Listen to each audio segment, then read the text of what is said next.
Assalamualaikum warahmatullahi wabarakatuh. Hai anak-anak, gimana kabarnya?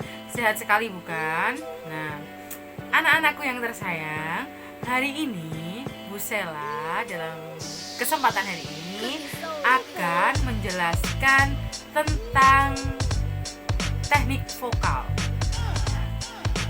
Langsung saja ya, Bu Sela akan menjelaskan dan memberikan contoh tentang teknik vokal. Yang pertama yang harus kalian perhatikan adalah sikap dalam bernyanyi.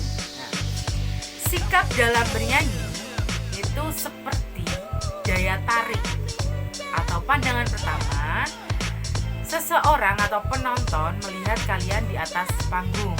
Nah, yang pertama adalah kalian harus tegakkan badan kalian harus tegap, nggak boleh bungkuk, jadi harus tegap, namun tetap rileks ya. Kemudian berat badan kalian atau badan kalian itu harus bertumpu kepada dua kaki, jangan hanya satu kaki. Nah, kalau seumpama kalian akan bernyanyi dengan durasi waktu yang lama, kalau kalian hanya menggunakan satu kaki, kalian pasti akan cepet capek. Nah, maka dari itu dianjurkan kalau kalian bertumpu pada dua kaki. Yang ketiga adalah dada kalian harus dibusungkan, tapi tetap rileks agar kalian lebih terlihat percaya diri. Kemudian selanjutnya adalah pandangan matanya lurus, jangan kosong. Pandangan mata lurus, tatap penonton kalian, tatap pendengar kalian, jadi lagu akan sampai ke penonton. Kemudian posisi tangan kalian harus rileks, berada di kanan dan kiri badan kalian. Bisa kalian gerak-gerakkan sesuai dengan irama atau isi dari lagu yang kalian nyanyikan. Nah, itu adalah sikap dalam bernyanyi. Next, kemudian kita akan belajar pernafasan. Anak-anak, pernafasan itu ada 3 ya. Ada pernafasan dada, pernafasan perut, dan pernafasan diafragma. Nah, Bu Sela akan jelaskan satu persatu.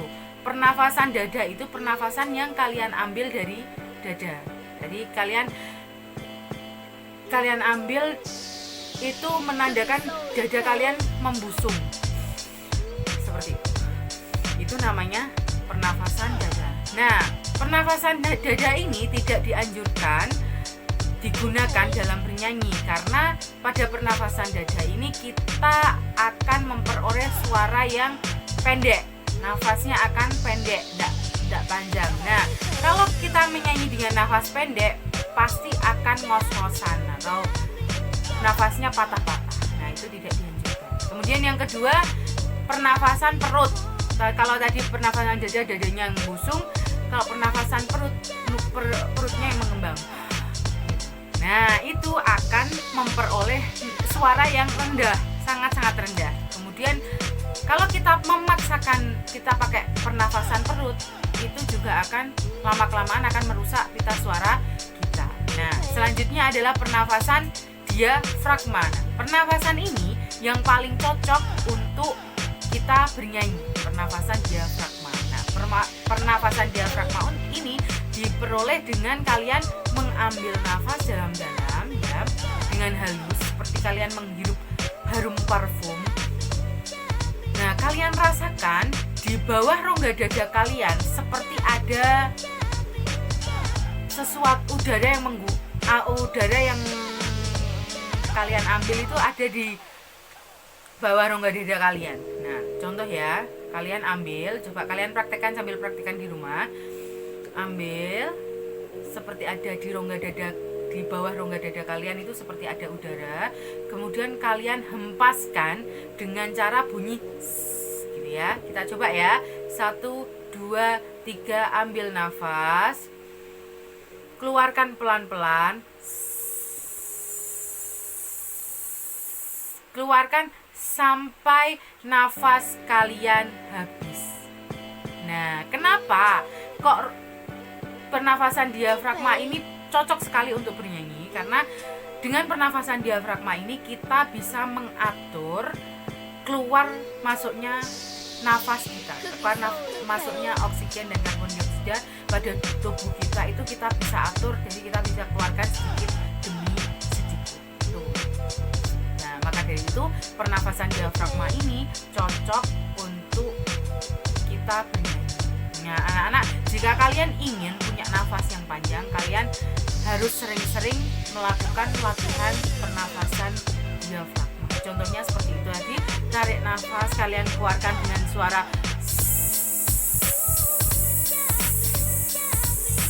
sampai nafas kalian habis. Ya, itu cara latihan pernafasan diafragma. Kemudian lanjut, setelah pernafasan yang harus kalian perhatikan adalah intonasi. Nah, intonasi itu sendiri adalah ketepatan nada suara. Nah, jika kalian atau dalam bernyanyi itu tidak tepat nadanya, itu dikatakan false. Nah, intonasi itu sendiri disebut pitch. Nah, kalau di TV itu di ajang pencarian bakat biasanya disebut pitch control. Kalau kalian tidak bisa atau kalian mengontrol pitch-nya, itu mengontrol intonasi ketepatan lagu kalian. Nah, contoh seperti ini ya, Bu Sila contohkan, Indonesia tanah air beta pusaka abadi nan jaya. Itu adalah bernyanyi tidak menggunakan intonasi, akan terdengar false, akan terdengar tidak enak. Nah, kalau Indonesia tanah air beta, nah, itu menggunakan intonasi yang tepat. Nah, maka dari itu kalian harus explore lagu yang kalian kuasai biar mendapatkan intonasi yang baik dan benar. Nah, anak-anak, yang berikutnya adalah yang perlu kalian perhatikan adalah ekspresi wajah atau mimik wajah. Nah, dalam bernyanyi, ekspresi wajah itu penting. Pentingnya untuk apa? Untuk memperjelaskan bahwa lagu yang kita bawakan atau kita nyanyikan itu menceritakan tentang kebahagiaan atau tentang kesedihan. Kalau kita menyanyi dengan ekspresi yang jelas, itu juga akan lebih baik atau akan lebih sampai ke penonton. Nah, itu namanya ekspresi. Lanjut, kita ke resonansi. Nah, resonansi itu suatu gejala atau suatu gema yang didapat di suara kita. Seperti kita ketahui adalah gema itu adalah pantulan dari suara. Pada kalau kita di suatu ruangan yang tertutup, kita teriak, itu pasti ada pantulan-pantulan suara. Nah, bernyanyi itu juga seperti itu. Kita harus menggunakan pantulan suara.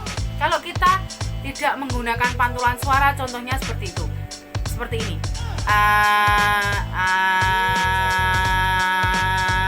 Itu tidak menggunakan pantulan suara. Tapi kalau menggunakan resonansi atau pantulan suara akan terdengar seperti ini. Akan ada gema di suara kalian. Itu namanya resonansi. Nah, kalau kalian tidak menggunakan resonansi dalam bernyanyi, itu suara kalian akan terdengar tidak enak atau cempreng. Kalau di bahasa kita menggunakan bahasa cempreng. Nah, lanjut kita selanjutnya adalah artikulasi. Anak-anak, dalam bernyanyi kalian harus perhatikan artikulasi atau pengucapan kalimat, pengucapan kata. A, I, U, E, O-nya harus terlihat jelas. Karena dengan kalian menyanyikan lagu dengan artikulasi yang baik, pasti lagu kalian akan sampai ke penonton. Nah, maka dari itu kita harus bernyanyi dengan artikulasi yang tepat, artikulasi yang baik. Jangan Indonesia tanah air beta pusaka abadi nan jaya, itu tidak terlihat indah. Tapi kalau Indonesia tanah air beta, itu pengucapannya terdengar jelas. Jadi pendengar juga akan mengerti arti atau maksud dari lagu yang kita bawakan. Yang berikutnya setelah artikulasi itu adalah frasering. Frasering itu adalah pengkalimatan. atau potongan-potongan dari kalimat, jeda kalau di bahasa Indonesia. Nah, pada pelajaran bahasa Indonesia kalian pasti belajar jeda. Jeda itu pemberhentian sementara. Nah, untuk apa kita berhenti sementara? Untuk mengambil nafas. Di prasering ini kita dianjurkan atau diajari mengambil nafas di kalimat yang tepat. Contoh, kita kata Indonesia, tidak bisa kita Indonesia. Nah, itu akan jelek.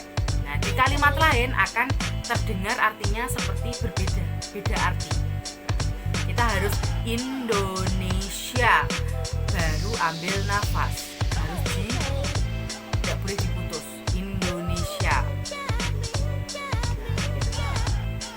Nah, prasering ini berhubungan erat dengan pernafasan. Itu yang namanya prasering atau pengkalimatan. Selanjutnya itu adalah setelah artikulasi, intonasi, yang terakhir penampilan kalian dalam bernyanyi. Anak-anak, kalian harus mengetahui bahwa penampilan kalian atau penampilan itu adalah penunjang kalian dalam bernyanyi. Jadi kalau kita dalam bernyanyi berpenampilan kucel atau jelek atau apa adanya, bukan apa adanya yang apa adanya kita, tapi kita tetap up ya, kita tetap cantik, kita tetap tampan, tapi apa adanya wis sak karepe dhewe. Nah, itu kita tidak akan menarik hati penonton, tidak akan menarik hati pendengar kita. Nah, contohnya seperti penyanyi profesional yang ada di Indonesia atau ada yang kalian bisa lihat di televisi. Kalian lihat dari ujung rambut sampai sepatu kaki itu sangat-sangat diperhatikan. Nah, Bu Sela yakin kalian paham kalau penampilan dari sepatu, rambut, make up, baju atau kostum, tata panggung itu harus kalian persiapkan dengan baik ya. Bu, saya tidak punya bakat menyanyi. Meskipun kalian tidak punya bakat menyanyi, tapi paling tidak Bu Sela ingin tahu bahwa kalian itu mengerti teknik dalam bernyanyi. Karena teknik vokal atau teknik bernyanyi, ya enggak, teknik vokal itu bukan untuk bernyanyi saja ya anak-anak.